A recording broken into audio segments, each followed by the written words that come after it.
हमारे सभी डिफेंस के सर लोगों को राम राम सर, जय Hind sir, very good afternoon sir. Last video में हम लोगों ने एसबीआई क्लर्क पे बात किया सर, हमने आईबीपीएस क्लर्क पे बात किया। बड़ी खुशी है मुझे सर, आप लोगों ने बहुत अच्छे से जो है वो बिल्कुल बेसिक से चीज़ों को सीखा। और अगर आप एसबीआई क्लर्क, आईबीपीएस क्लर्क को टारगेट कर रहे हैं तो क्या क्या इंपॉर्टेंट चीज़ें आपको ध्यान में रखनी है, वो सभी जो है वो चीज़ों पर ना केवल हमने बात किया, आपने उसको इम्प्लीमेंट किया, अपनी प्रिपरेशन को जो है आप फोकस कर रहे हैं। आज हम लोग बात करेंगे सर आईबीपीएस आरआरबी क्लर्क में, क्योंकि आरआरबी क्लर्क भी एक इंपॉर्टेंट एग्जाम है।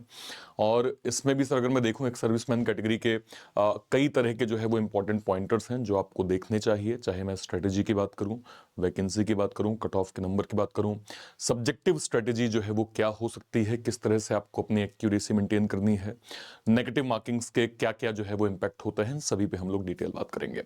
सबसे पहले मेरी रिक्वेस्ट है सभी हमारे डिफेंस के सर लोगों से, चाहे आप आर्मी के हो, नेवी के हो, एयरफोर्स के हो, अगर आप इस वीडियो को पहली बार देख रहे हैं सर, और अगर आप इस चैनल पे पहली बार आए हैं, मेक श्योर करें आप सभी लोग चैनल को सब्सक्राइब जरूर करिए सर, क्योंकि यहाँ पे ना केवल इंपॉर्टेंट इंफॉर्मेशन, प्री से मेंस तक का कंप्लीट रीजनिंग कंटेंट आपको वन स्टॉप सॉल्यूशन में जो है वो दिया जाता है सर। मेक श्योर करें आप सभी लोग चैनल को सब्सक्राइब जो है वो जरूर कर लीजिए। चलिए शुरू करते हैं सर। सबसे पहले हम लोग समझते हैं कि देखिए सर, आईबीपीएस आरआरबी में जो रिजर्वेशन होता है, इसका मतलब यह है कि ईएसएम कोटा की सीट्स हर वर्टिकल कैटेगरी में general, OBC, SC, ST, EW के अंदर कर्व आउट की जाती हैं। मतलब एवरेज रिजर्वेशन अगर मैं कहूं, जैसे हम लोगों ने नॉर्मली भी देखा है सर, आईबीपीएस पे भी हम लोगों ने डिस्कस किया था कि 10 से 14% की सीट ईएसएम के लिए रिजर्व होती है।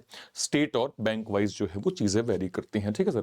2025-26 की सीट्स, जैसे अगर मैं लास्ट ईयर का जो है वो ट्रेंड थोड़ा सा मतलब देखूंगा सर, लगभग अगर मैं कहूं कि 8000 के करीब वैकेंसीज थी, तो इसमें ईएसएम के लिए लगभग जो है वो क्या कहते हैं 800 से 1000 सीटें जो है वो डिस्ट्रीब्यूटेड इन जनरल जो है वो होती हैं।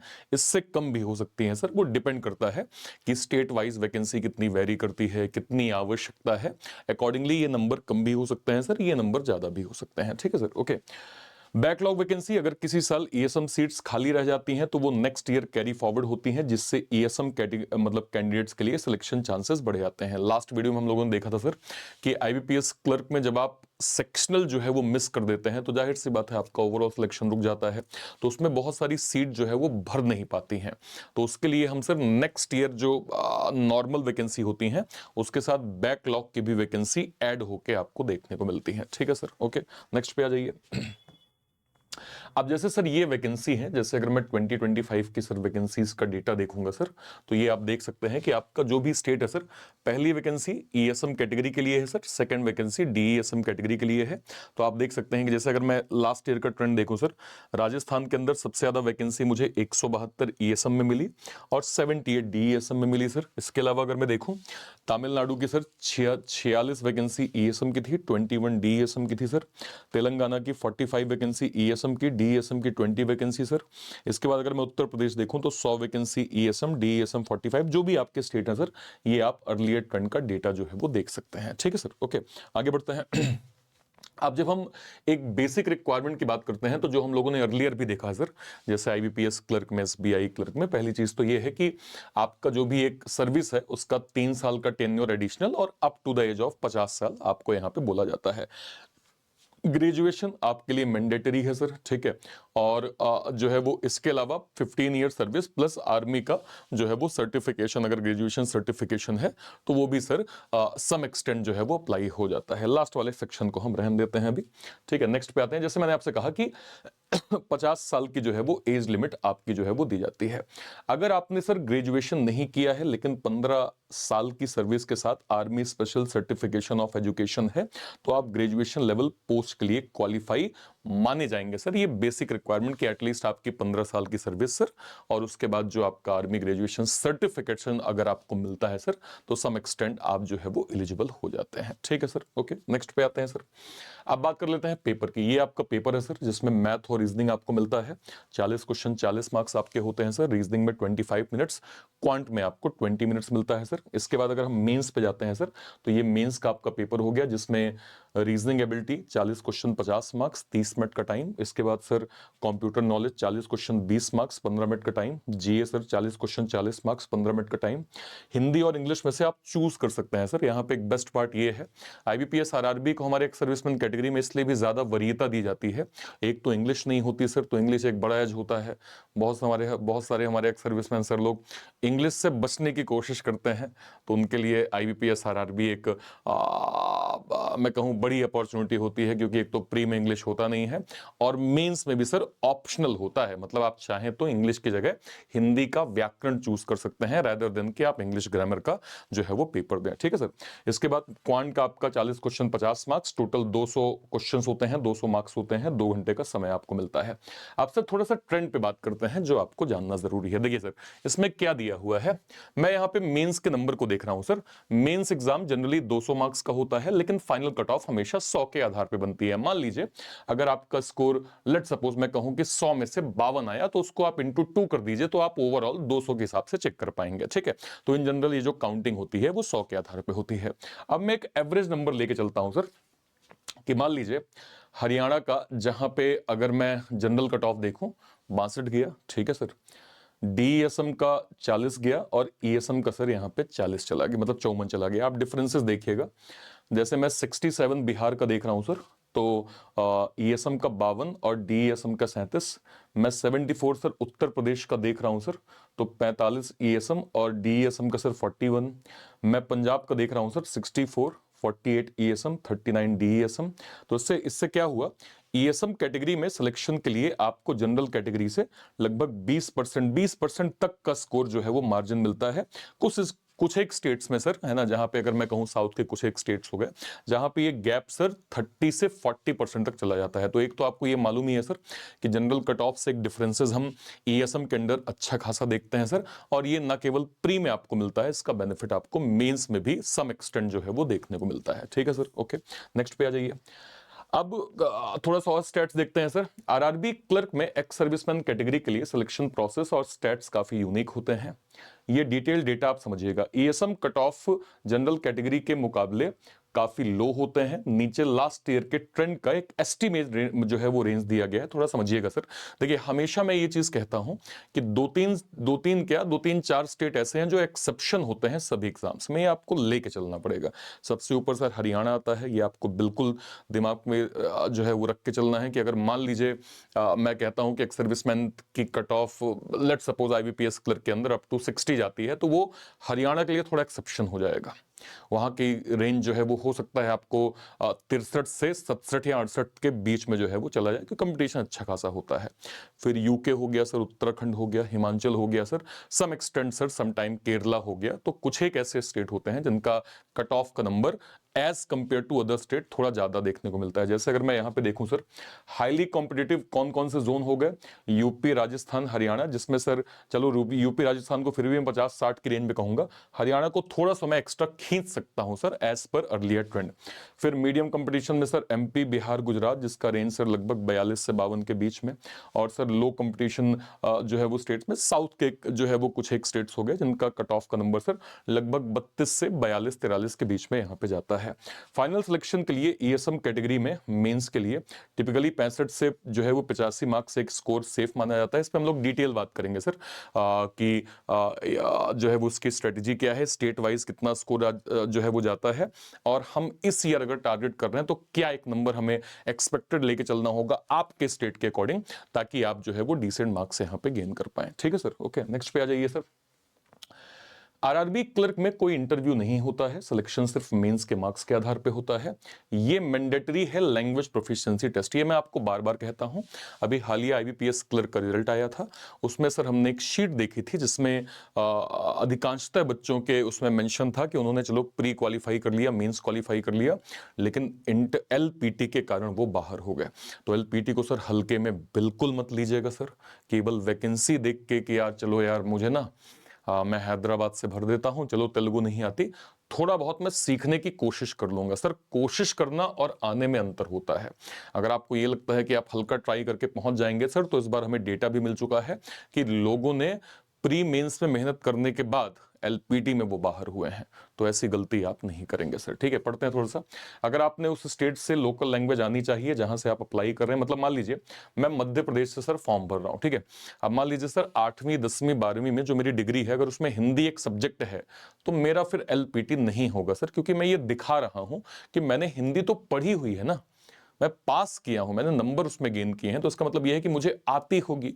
तो अगर आप जिस भी स्टेट से फॉर्म भरते हैं, अगर आपके 8वीं 10वीं 12वीं के सर्टिफिकेशन में वहां की लोकल लैंग्वेज मेंशन है, तो आपके लिए महज एक औपचारिकता केवल एलपीटी हो जाती है। ठीक है सर, ओके। ईएसएम कैटेगरी के कैंडिडेट्स को प्रेफरेंस मिलती है, उनका स्कोर टाई ब्रेकर में फंसता है। ठीक है। एंड डिसेबल एक्स सर्विसमैन, इनके लिए अलग से प्रायोरिटी होती है, इनका कट ऑफ ईएसएम से भी नीचे जाने के चांस नहीं होते सर, जाता ही है। आपने इन जनरल देखा होगा कि ईएसएम का जो कट ऑफ, डीएसएम का कट ऑफ जो नंबर होता है, वो ईएसएम से थोड़ा हम नीचे जो है वो देखते हैं। ठीक है सर, ओके। नेक्स्ट पे आ जाइए। फॉर्म फीस की हम बात करें सर, अगर आप एक्स सर्विसमैन कैटेगरी है, आपको जो है वो 175 यहाँ पे जो है वो फॉर्म फीस जो है वो देनी होती है। ठीक है सर, ओके। अब बात करते हैं सर ट्रेंड की। तो ट्रेंड अगर आप देखें तो लास्ट के 5 ईयर के ट्रेंड में हम क्या देख रहे हैं, 8,000, 8,000, 8600, 9,000, है ना। और यहाँ भी लगभग जो है वो 9500, 10,000, हर साल 5 से 8% की जो है वो ग्रोथ वैकेंसीज में हमें देखने को मिलती है। अब जैसे मैं एक एग्जाम्पल देता हूँ सर, ट्रेंड के हिसाब से चलते हैं। मान लीजिए सर 11 से 13 लाख लोगों ने फॉर्म भरा, हालांकि सर फॉर्म भरने की संख्या इससे ज्यादा होती है सर। अगर आप लास्ट के ट्रेंड देखेंगे तो फॉर्म अच्छे खासे भरे जाते हैं सर, 15 लाख, 16 लाख, 18 लाख। अभी देखिए आरबीआई का पेपर हुआ sir, an number of vacancy थी, मतलब गिनती की वैकेंसी थी, फॉर्म कितने भरे गए सर, मतलब आप समझिए। तो आरआरबी क्लर्क के अंदर तो अच्छा खासा, क्योंकि इंग्लिश का एज होने की वजह से कंपटीशन ये ज्यादा बढ़ा देता है। तो मैं एज्यूम करता हूं सर, अगर मान लीजिए 11 से 13 लाख फॉर्म जो है वो भरे गए, जिसमें एग्जाम अपीयरेंस मान लीजिए 10 लाख के करीब हुए सर, प्रीलिम्स क्वालिफाई लगभग 1.5 लाख हुए सर, फाइनल सिलेक्शन अगर 10,000 वैकेंसी है तो 10,000 हुए। मतलब क्या हुआ सर कि आप सिलेक्शन से अगर फाइनल जो है वो क्या कहते हैं फॉर्म से सिलेक्शन जाएंगे तो 0.08% का कन्वर्जन रेट है सर सिलेक्शन का। और अपीयर्ड यानी फॉर्म अपीयर्ड से अगर आप सिलेक्शन तक जाएंगे तो ये नियर अराउंड 0.12% का सर जो है तो सिलेक्शन रेट या कन्वर्जन रेट आपको दिख रहा है। इसका मतलब ये है कि आपकी फाइट अच्छी खासी है सर, है ना। फॉर्म भरने से मतलब नहीं होता सर, सीरियस कैंडिडेट और कंसिस्टेंसी बहुत मैटर करती है आपके सिलेक्शन में। ठीक है सर, ओके। नेक्स्ट पे आ जाइए सर। आप थोड़ा सा और देखते हैं सर, अप्रॉक्स जो है वो अगर मैं ज्यूम करूं कि मान लीजिए टोटल 10,000 वैकेंसी हैं, ठीक है सर, तो एक्स सर्विसमैन की सीट जो है वो नियर अराउंड 800,000 के करीब होती हैं। ये सम टाइम थोड़ा कम भी हो सकती हैं as per requirement, some time ज्यादा भी हो सकती हैं। ठीक है सर, ओके। ये सीट्स डायरेक्ट कंपीट नहीं करती जनरल कैटेगरी से, कंपटीशन कंपैरेटिवली लो होता है जनरल से, लेकिन कंपैरेटिवली हाई होता है ईएसएम वर्सेस ईएसएम से। सर आपको मैं ये बता दूं, आपको ये पता होना चाहिए कि अब सर आपके जो है वो कैटेगरी में अच्छा खासा कंपटीशन हो गया है। अब वो जमाना गया सर जब आपके पास इंफॉर्मेशन नहीं होती थी, आपको नहीं पता होता था कि तैयारी आप कैसे करेंगे, क्या करेंगे। आज सर आपको हर तरह से बिल्कुल डायरेक्ट इंफॉर्मेशन मिलती है, डेफिनेट इंफॉर्मेशन मिलती है, और आपको मालूम है कि बैंक इंश्योरेंस पे जाने के क्या क्या बेनिफिट होते हैं। तो अच्छे खासे कंपटीशन हम देख पा रहे हैं सर कि अब ईएसएम कैटेगरी में भी हमें देखने को मिलता है। ठीक है। अब एस्टीमेट एप्लीकेशन, मान लीजिए अगर 40 से 70,000 हम फॉर्म देखते हैं, 10,000 के 10% के अप्रॉक्स अगर वैकेंसी है सर, तो 1:40 या 1:60 का मतलब एक सीट में 40 ईएसएम का सर एक प्रकार से कंपटीशन है सर, या फिर एक सीट में 60 लोगों का एवरेज एक कंपटीशन हम देख पाते हैं। मतलब जनरल के कंपैरिजन में 2x 3x बेटर जो है वो प्रोबेबिलिटी आपको मिलती है। ठीक है सर। अब जैसे सिंपली मैं देखूं 8 से 10 लाख फॉर्म भरे गए, तो एक 1:100 का एक रेशियो आपको जनरल कैटेगरी में मिल रहा है। बट ईएसएम में अगर 40 से 60,000 फॉर्म भरे गए तो 1:40, 1:60 का रेशियो मिलता है। मतलब ईएसएम के लिए चांसेस 2x 3x बेटर होते हैं एज कंपेयर टू जनरल, लेकिन आपका एफर्ट अच्छा खासा होता है क्योंकि आपकी कैटेगरी में ही अब कंपटीशन जो है वो बढ़ गया है। ठीक है सर, ओके। अब जैसे मैंने आपसे कहा कि जब हम जनरल के मार्क्स देखते हैं सर, तो जनरल के मार्क्स आपको याद होंगे 2023-2024 के अंदर कुछ एक स्टेट के कट ऑफ सर 78.5 समथिंग गया था, 80 में से 78 के करीब इतना कट ऑफ आरआरबी क्लर्क में जाता है। वहीं पे सर हम अगर ये रेंज देखें ईएसएम की, तो अगर आप 2-3 स्टेट को छोड़ दीजिए जो 60 से भी ऊपर बियॉन्ड चले जाते हैं, जैसे मैंने आपको बताया हरियाणा हो गया, यूके हो गया, है ना, एंड सम टाइम केरला हो गया, हिमाचल हो गया, तो इनके अलावा बाकी का जो रेंज होता है 60 तक एक मैक्सिमम हम अर्लियर ट्रेंड के हिसाब से देख पाते हैं। ठीक है। तो गैप होता है सर लगभग 15 से 20 मार्क्स का गैप होता है। मतलब मैं आपको कहूं कि प्रिपरेशन प्लस स्मार्ट स्ट्रेटेजी आपके सिलेक्शन को यहाँ पे पॉसिबल जो है वो करवा देती है। ठीक है, नेक्स्ट पे आइए सर। तो ये मैंने आपको एक रेंज बता दिया कि एक जनरल का कट ऑफ जहां 72 से 80 के करीब, ओबीसी का 68 से 75 के करीब, एससी एसटी का 60-70 के करीब, वहां ईएसएम 2-3 स्टेट को छोड़ दीजिए तो लगभग आप 60 की रेंज तक जो है वो देख पाते हैं। ठीक है, ओके सर, चलिए नेक्स्ट पे आते हैं। अब सर ये कट ऑफ का एक नंबर सर अर्लियर ट्रेंड के हिसाब से हम देख पा रहे हैं, जैसे 2000 जो है वो 24 का जो हमने जो है वो डिस्कस किया था सर, ये आपकी वैकेंसी है सर स्टेट वाइज। ये पहली वैकेंसी ईएसएम की है, सेकंड वैकेंसी डीएसएम की है। हमारा जो एक जो है वो रेंज था और जो फाइनल नंबर, तो फाइनल नंबर पे बात करते हैं सर। आप देखिए नंबर्स, ये हरियाणा, देखिए सर हरियाणा का नंबर हम लोग डिस्कस कर रहे थे, देखिए 63 चला गया सर। बाकी आप सभी स्टेट देखिए 46, 55 कौन सा है, यूके ही है सर। ठीक है, फिर 53 गया, उड़ीसा भी अच्छा कॉम्पिटिटिव होता है। ठीक है, फिर झारखंड 43 है ना, ये 43 कौन सा, जम्मू कश्मीर। और देखते हैं सर, और यहाँ पे 42, 57 वेस्ट बंगाल, 54 यहाँ पे हिमाचल प्रदेश, यूपी 50, 61 कौन सा गया, केरला में अभी आपसे बोल ही रहा था सर। और 56 के करीब हमारा जो है वो कट ऑफ बिहार का गया। तो जो नंबर हम डिस्कस कर रहे हैं कि 2-4 स्टेट जो है वो 60 प्लस जाते हैं सर, बाकी नियर अराउंड आपके सामने डेटा है सर।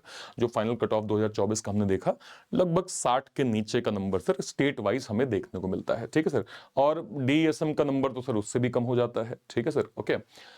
ये आपका सर प्री का, जैसे मैंने ये हम लोग 2025 का देख रहे हैं सर, ये 2025 का एक एक्सपेक्टेड डेटा हम लोगों ने शेयर किया था सर कि देखिए अगर हम एक्सपेक्टेड नंबर पे भी जाएंगे तो भी हरियाणा का ही जो है वो बोलबाला 60 प्लस है सर, बाकी कोई नंबर 60 प्लस मुझे यहाँ पे दिख नहीं रहे हैं सर। ठीक है, ओके। और इस साइड भी अगर मैं जाऊंगा, वेस्ट बंगाल 57 है और महाराष्ट्र 48, बाकी लगभग सर सारे नंबर जो हैं वो 60 के नीचे ही हम 2025 में भी जो एक्सपेक्टेड डिस्कस किया था वो हमने बताया था। अब सर देखिए आपको समझना पड़ेगा कि आरआरबी के अंदर 80 नंबर का पेपर है, पेपर आसान होता है, बहुत टफ नहीं होता सर, कॉन्सेप्ट बेस्ड क्वेश्चन आपके पूछे जाते हैं। अब यहाँ पे हो क्या रहा है, अगर मैं आपको देखूं कि आपने 40 अटेम्प्ट किए, 85 आपकी एक्यूरेसी है, तो आपके चांसेस बहुत कम होते हैं सिलेक्शन होने के। 50 अटेम्प्ट किया आपने लेकिन 85 एक्यूरेसी है, मॉडरेट लेवल। 55 अटेम्प्ट किया, 90% एक्यूरेसी है। ये दोनों कैटेगरी देखिए सर, आपको 80 में से मैं कह रहा हूं, समझिए आप, 80 में से मैं आपसे कह रहा हूं कि आपने अगर इतने अटेम्प्ट कर लिए और अच्छी एक्यूरेसी आपने मेंटेन कर ली तो आपके सिलेक्शन के चांसेस बहुत हाई हो जाते हैं। ये अर्लियर ट्रेंड के हिसाब, मतलब सर आपके अटेम्प्ट भी सिलेक्टिव हैं, अटेम्प्ट भी सिलेक्टिव है, और अगर आपने उन सिलेक्टिव अटेम्प्ट्स में अपनी एक्यूरेसी पे काम कर लिया तो सर आपके लिए बहुत मुश्किल नहीं होगी, आपकी प्रोबेबिलिटी हाई हो जाती है कि आप सर सेलेक्ट हो जाए। मतलब अगर आपने 55-60 अटेम्प्ट्स विद हाई एक्यूरेसी आपने कर लिया तो आप सिलेक्शन जोन में जो है वो अपने आप यहाँ पे आ जाते हैं। ठीक है सर, ओके। अब जैसे मैं नंबर देखूं सर कि एक मार्क्स का रेंज क्या होता है ईएसएम कैटेगरी में, तो 0 से 30 स्कोर करने वाले 25% होते हैं, 30 से 50 स्कोर करने वाले 20% होते हैं सर, 50 से 60 मतलब ये 40%, ये 20%, 60 से 70 से 10%, 70 से प्लस तो खैर मैंने बहुत कम देखे हैं सर, मतलब 1-2-3% जो बहुत बहुत डेडिकेटेड हमारे ईएसएम सर लोग होते हैं, समझिएगा 60% कैंडिडेट 50% के नीचे रह जाते हैं। और ईएसएम का जैसे मैंने आपसे कहा कि एक नंबर जो है वो 60 तक मैक्सिमम जाता है, तो आपको ये समझना पड़ेगा कि आपको इस कैटेगरी में तो आना ही पड़ेगा, इस कैटेगरी में सर आपको आना ही पड़ेगा। एटलीस्ट आपके मार्क्स 50 प्लस हो, उस पर भी हम लोग डिटेल स्ट्रेटेजी वाइज वीडियो करेंगे सर कि आपकी एक क्या स्ट्रेटेजी होगी कि आप 50 प्लस 60 के अराउंड अच्छी एक्यूरेसी के साथ आप मेंटेन कर लें। बट स्टैट्स ये कहता है कि आपको इस रेंज में जो है वो रहना ही पड़ेगा सर। ठीक है, अब कुछ थोड़ा सा और डेटा समझते हैं जो आपको जानना चाहिए। फाइनल स्कोर सर हमेशा करेक्ट स्कोर रॉन्ग इनटू 0.25 से जो है वो डेडिकेट होता है। फॉर एग्जांपल आपने 58 अटेम्प्ट किए, एक्यूरेसी 88%, करेक्ट आपका 51 है, रॉन्ग आपके 7 हैं, तो सर अकॉर्डिंगली 7 को आप 0.25 से करेंगे तो ओवरऑल जब हम स्कोर यहां पे देखते हैं सर तो 51 माइनस 1.75 आपका स्कोर 49.25। हाई अटेम्प्ट अगर आपने किया है लेकिन एक्यूरेसी आपकी खराब है, सब कुछ मतलब यूजलेस है, किसी काम का नहीं होगा। तो मतलब अटेम्प्ट हाई करने से इंपॉर्टेंट नहीं, आपकी एक्यूरेसी अच्छी होनी चाहिए। और कैलकुलेशन देखते हैं, आपने अटेम्प्ट 60 किया सर, 90% एक्यूरेसी है, मान लीजिए 54 करेक्ट है, 6 आपके रॉन्ग हैं, तो 6 इंटू 0.25 यानी आपका फाइनल स्कोर 52.5 जो है वो माना जाएगा। 60 अटेम्प्ट भी जरूरी नहीं है, स्मार्ट एक्यूरेसी ही आपकी मैटर करेगी फाइनली, ये आपको समझना पड़ेगा। थोड़ा और इसको डिटेल समझते हैं। Attempt into accuracy into difficulty जो है वो फैक्टर, इसको समझिए आप। जैसे मैंने आपसे कहा कि आपने अटेम्प्ट किया सर 56, ठीक है, एक्यूरेसी आपकी 0.9 है और आपका डिफिकल्टी फैक्टर 0.95 है। तो अगर आप 60 इंटू 0.9 इंटू 0.95 जाएंगे तो डिफिकल्टी जो है वो हमेशा नॉर्मलाइज करता है मार्क्स को। डिफिकल्टी लेवल मतलब क्या हो गया कि भाई किसी जो है वो शिफ्ट में नंबर का मतलब किन्हीं दो शिफ्ट में जो अटेम्प्ट्स का बैलेंस है वो जस्ट इम्बैलेंस हो गया, कहीं बहुत ज्यादा है कहीं बहुत कम है, तो उसको हम एक डिफिकल्टी फैक्टर के रूप में जोड़ते हैं। तो डिफिकल्टी हमेशा नॉर्मलाइज करता है मार्क्स को, ठीक है, तो एक बैलेंस नंबर जो है वो हमेशा लेके आते हैं, ठीक है। थोड़ा सा और स्कोर देखते हैं सर। जैसे मैंने आपसे कहा कि आपने 55 अटेम्प्ट किए, 90 एक्यूरेसी है, करेक्ट 49.5 है, रॉन्ग आपके 5.5 है।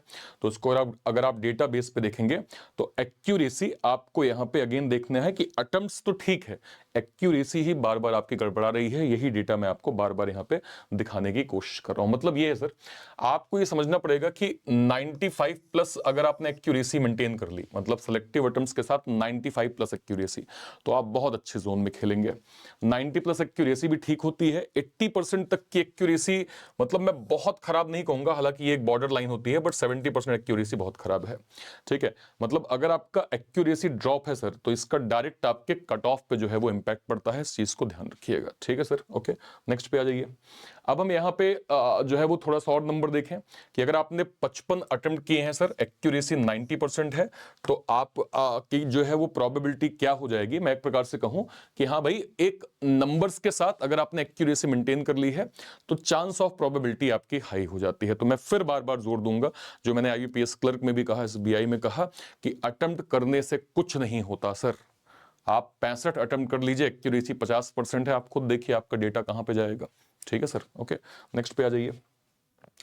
टोटल जैसे मैंने आपसे कहा कि 40 क्वेश्चन 40 मार्क्स, ठीक है। जनरल कैटेगरी जहां पे 70 प्लस मार्क्स जाते हैं, वहां पे ईएसएम कैटेगरी 55-60 एक अच्छा अटेम्प्ट जो है वो माना जाता है। देखिए मैथ्स के अंदर अगर आप देखें, कई सारी जो मिस्टेक ईएसएम कैटेगरी में होती है वो क्या होती है, एक आपका कैलकुलेशन स्लो हो गया, टाइम मैनेजमेंट आप कर नहीं पाते, आपको मालूम ही नहीं है, एक तो कैलकुलेशन आप नहीं कर पा रहे हैं, तो आप सिंप्लीफिकेशन अप्रोक्सीमेशन में आपका टाइम लगेगा।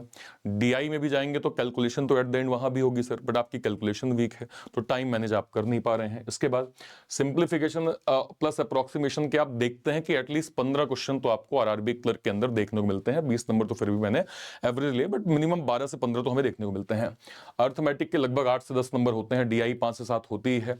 25 प्लस अटेम्प्ट एक अच्छा अटेम्प्ट माना जाता है। जब मैं आपसे ये कहता हूं सर कि आपका 55-60 जो है वो एक स्कोर, हालांकि इस पे हम लोग डिटेल जाएंगे फिर बात करेंगे, 55-60 स्कोर है, तो 25 प्लस अटेम्प्ट हाई एक्यूरेसी के साथ आपके मैथ्स के स्कोर को काफी अच्छा बना देता है, ठीक है। ओके, देन अगर मैं जाऊं यहां पे थोड़ा सा इसको मैं और जो है ब्रेक डाउन करता हूं, 10 से 15 क्वेश्चन एक्यूरेसी 90%, अप्रोक्सीमेशन 85% 5 से 10 क्वेश्चन की, डीआई का 5 से 10 क्वेश्चन 70% एक्यूरेसी, और अगर आप देखें अर्थमेटिक के 10 से 15 लेट सपोज 10 क्वेश्चन 60% एक्यूरेसी। मतलब क्या है, इजी टॉपिक में आपको ज्यादा से ज्यादा टाइम देना है, इजी टॉपिक में आपको ज्यादा टाइम देना है, टफ टॉपिक को आपको स्किप करना है, भले आरआरबी क्लर्क प्री ही क्यों ना हो, जहां पे आपका इंट्यूशन है कि इसमें टाइम लग सकता है, इमीडिएट स्किप करिए, पहले उसको सॉल्व करिए जिसमें आपकी एक्यूरेसी काफी अच्छी होगी, ठीक है। 25-28 मैथ्स के attempts enough for ESM selection, ये इन जनरल डेटा सर जो है वो मैं आपसे शेयर कर रहा हूं। अब बात करते हैं रीजनिंग की। सिटिंग और पजल एटलीस्ट 15 नंबर, बाकी 20 नंबर तो आजकल इन जनरल हो गया है सर। इनइक्वालिटी 5 से 7 क्वेश्चन, सिलॉग 3 से 5 क्वेश्चन, मिसलेनियस के बाकी पैटर्न 90 क्वेश्चन। अगेन मैं आपसे कहूंगा नॉन पजल एक गारंटेड स्कोरिंग जोन है, हमेशा मैं कहता हूं पजल से शुरुआत मत करिए, बाकी टॉपिक से आप करिए ताकि नंबर्स आप हमेशा जो है वो गेन कर लें, और आप आराम से sir 30-32 attempt RRB clerk pre के अंदर एक्स सर्विसमैन कैटेगरी में बना सकते हैं, क्योंकि रीजनिंग में इतना स्कोर सर हमारे ईएसएम के सर लोगों का हो जाता है या होता है। स्ट्रेटेजी पे हम लोग बात करेंगे तो हम लोग और डिटेल जो है वो कर रहे होंगे, ठीक है। तो जहां पे मैं आपसे कह रहा हूं कि general category required score 75 plus, कम से कम अटेम्प्ट 70 प्लस होने चाहिए, वहां ईएसएम कैटेगरी में रिक्वायर्ड स्कोर आपका 55 से 60 होना चाहिए और रिक्वायर्ड अटेम्प्ट्स भी आपका नियर अराउंड ये बनना चाहिए, ठीक है। डिफरेंसेस आपको मिलते हैं सर, डिफरेंसेस आपको देखने को मिलते हैं, ठीक है। ओके, नेक्स्ट पे आते हैं। अब ज्यादातर जो है वो गलती एज अ ईएसएम कैटेगरी आपके द्वारा क्या होती है, एक तो ये होता है सर कि आपकी स्लो कैलकुलेशन है जो आपके लिए बहुत दिक्कत करता है। पजल में आपको स्ट्रेटजी ही नहीं पता, इसलिए आप टाइम वेस्ट कर रहे होते हैं। मॉक देते हैं, बोलने पे आपने मॉक दे लिया लेकिन एनालिसिस नहीं करते सर। आपको लगता है मॉक देना ही सब कुछ है सर। मॉक देने से होता तो हर कोई आज सेलेक्ट हो गया होता, हर कोई आज बैंक में होता सर। तो मॉक देने से केवल सिलेक्शन नहीं होता सर, एनालिसिस भी करना पड़ेगा। और एग्जाम का प्रेशर, क्योंकि मॉक ही आप नहीं दे रहे हैं तो सिमुलेशन से कैसे आप फैमिलियर होंगे।